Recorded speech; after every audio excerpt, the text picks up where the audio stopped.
Hello friends, আসসালামু আলাইকুম।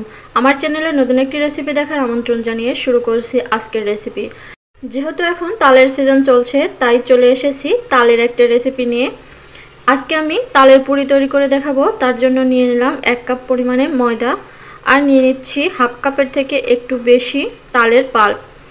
আপনারা এটা কম বা বেশি করে নিতে পারেন, এতে কোনো সমস্যা নেই।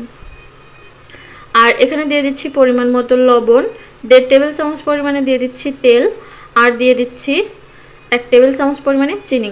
যারা মিষ্টি খেতে পছন্দ করেন না তারা কিন্তু চিনিটা স্কিপ করতে পারেন।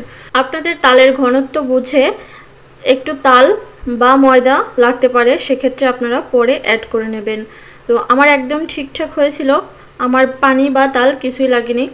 এই যে দেখুন, এভাবে আমি একটা সফট ডো তৈরি করে নিয়েছি। আর এই ডোটা কিন্তু বেশি পাতলাও হবে না, আবার একেবারে বেশি শক্তও হবে না।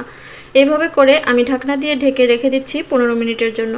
হাতে বেশি সময় থাকলে আধা ঘন্টার জন্য এটা এক রেস্টে রেখে দিতে পারেন। এখন এখান থেকে একটু আটা নিয়ে একটা রুটি তৈরি করে নেব। বড় সাইজের, বড় বা ছোট যাই বলেন না কেন, রুটি তৈরি করে নিতে পারেন আপনারা। আর এই রুটিটা এমনভাবে বেলতে হবে যেন বেশি পাতলা বা মোটা না হয়। আমি একটু আটা নিয়ে নিচ্ছি, না হলে নিচটাতে লেগে যাবে।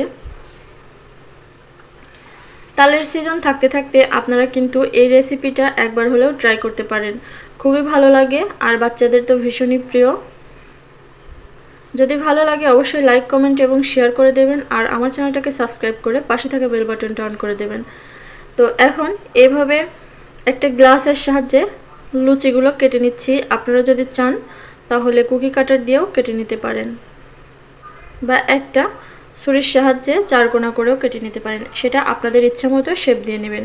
তো এভাবে করে আমি সবকটা পুরি বা লুচি যাই বলেন না কেন বানিয়ে নিয়েছি। আর এটা এরকম একটু মোটা করে রেখেছি, বেশি পাতলাও না বেশি মোটাও না। তো চলুন চলে যাচ্ছে এটা ভাজতে। কড়াইতে দিয়ে দিয়েছি পর্যাপ্ত পরিমাণে তেল, আর এই তেলটাকে একটু গরম করে নিতে হবে। যখন খুব ভালোভাবে তেলটা গরম হয়ে যাবে তখনই পুরিগুলো দিয়ে দেবেন। তো দেখতেই পারছেন এটা কত সুন্দর ফুলে উঠছে। আর যেহেতু এটা প্রথমবার, হয়তো একটু কমও ফুলতে পারে, তারপরের বার থেকে খুব ভালোভাবে এটা কিন্তু ফুলে যাবে। তো এটা হয়ে গেছে, আমি এখন নেড়েচেড়ে তুলে নিচ্ছি। আর একটু কালার করে নেব, এবারে তুলে নেব।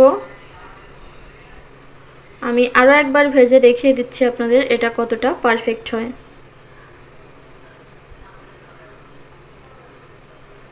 আমার এই সহজ এবং সিম্পল রেসিপিটা যদি আপনাদের কাছে ভালো লেগে থাকে অবশ্যই কিন্তু বেশি বেশি করে শেয়ার করে দেবেন।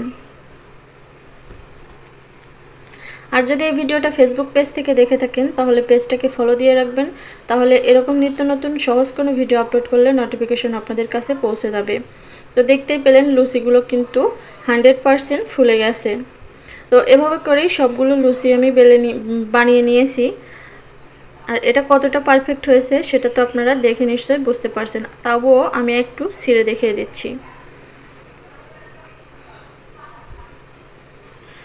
তো আজকের মতো এখানেই বিদায় নিচ্ছি। সবাই ভালো থাকবেন। আল্লাহ হাফেজ।